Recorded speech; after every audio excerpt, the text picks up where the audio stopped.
اللہ کے رسول فرماتے ہیں نیت المؤمن خیر من عملی، مومن کی نیت اس کے عمل سے بہتر ہے۔ مثلا آپ کے دل میں خیال ہے کہ آج میں کسی غریب کو کھانا کھلاؤں گا، اور آپ کو دن بھر کوئی بھوکا نہیں مل پایا جس کو آپ کھانا کھلاتے، تو صرف اس نیت کے کرنے کی وجہ سے آپ کو بھوکے کو کھانا کھلانے کا ثواب مل گیا۔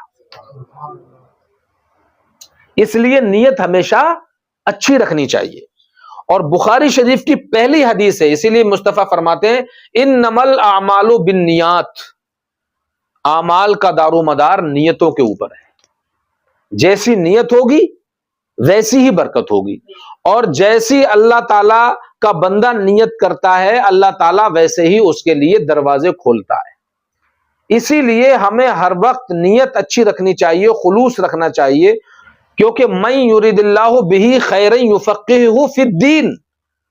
سبحان اللہ، حدیث شریف پڑھی ہے میں نے، ایک بار اور سبحان اللہ کہیں۔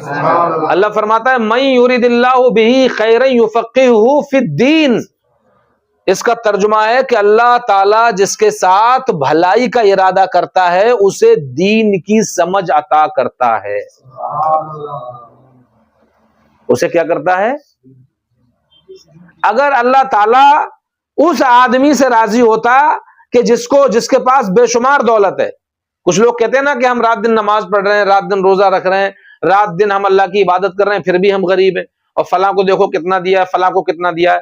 میں کہتا ہوں جناب اگر دولت کی وجہ سے اللہ کا پیارا ہو سکتا تھا تو سب سے زیادہ پیارا فرعون ہوتا۔ بات صحیح ہے کہ نہیں؟ اگر دولت کی وجہ سے اللہ تعالیٰ کا پیار ناپا جاتا تو سب سے زیادہ پیارا نمرود ہوتا کہ نہیں ہوتا؟ لیکن پیارا کون ہے؟ وہ ہے کہ جس کی بارگاہ میں ایک صحابی اپنی بھوک کی شکایت لے کے آتا ہے اپنے پیٹ پہ ایک پتھر باندھ کے، اور کہتا ہے کہ یا رسول اللہ میں اتنا بھوکا ہوں، دیکھو اپنا کپڑا ہٹا کے دکھاتا ہے اور کہتا ہے میں اتنا بھوکا ہوں، میرے پیٹ پہ ایک پتھر مدھا ہے۔ اللہ اکبر، جواب میں جب مدینے والا اپنی قمیض کا کپڑا ہٹا کے دکھاتا ہے نا تو یہ حیران رہ جاتا ہے، یار میرے تو ایک ہی بندھا ہے، ادھر تو تین بندے دکھائی دے رہے۔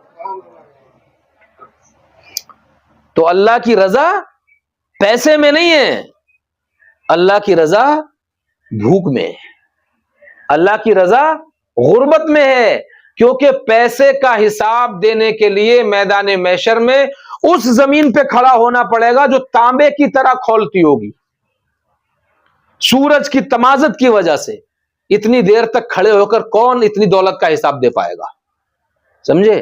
تو پتہ یہ لگا کہ یہ مت سمجھو اگر کسی کے پاس دولت ہے، اچھی تنظیم چل رہی ہے، اچھے مدرسے چل رہے ہیں، بڑے بڑے پیسے ہیں ان کے پاس تو اللہ ان سے راضی نہیں۔ میرے بھائیوں، اللہ ان سے راضی نہیں تھا جن کے پاس 22,000 کا لشکر تھا، اللہ ان سے راضی تھا جو صرف 72 والے تھے۔ اللہ ان سے راضی نہیں تھا جو مرغے اور بکرے کھا رہے تھے ایک طرف کربلا میں، اللہ ان سے راضی تھا جو 3 دن سے بھوکے پیاسے تھے۔ اللہ ان سے راضی نہیں تھا جو بدر کے میدان میں اونٹوں کو ذبح کر کے کھا رہے تھے، اللہ ان سے راضی تھے ان کے پاس 2 گھوڑے، 6 زرہیں، 8 شمشیریں، بدلنے آئے تھے یہ لوگ دنیا بھر کی تقدیریں۔ سمجھے؟ اللہ ان سے راضی تھا جو ہزاروں کی تعداد میں صرف 313 تھے۔ اللہ ان سے راضی نہیں تھا جن کے پاس چمکتی تلواریں، بہترین ڈھالیں، تازے گھوڑے، بڑی سنکھیا میں بڑی تعداد میں اونٹ تھے، سپاہ تھی، لاؤ لشکر تھا۔ اللہ تو ان سے راضی تھا جن کے پاس تلواریں بھی تھی تو ٹوٹی ہوئی تھی، جن کے پاس ڈھالیں بھی تھی تو ٹوٹی ہوئی تھی۔ 2 گھوڑے تھے، ماتر 2 گھوڑے اونلی 313 کے پاس، 6 زرہ، وہ ڈھال ہوتی ہے نا، زرہ جو ہوتی ہے جو پہن لیتے ہیں فوج میں پہلے پہنتے تھے، جو چاروں طرف زنجیریں ہوتی ہیں تلوار وغیرہ نہ لگے، 6 زرہ، 8 شمشیریں، 313 لوگوں پہ 8 تلواریں۔ کتنی؟ 313 لوگ کتنے؟ فوج تھی، یہ فوج۔ بتاؤ یہ کوئی فوج ہوگی؟ اسے فوج کہتے ہیں؟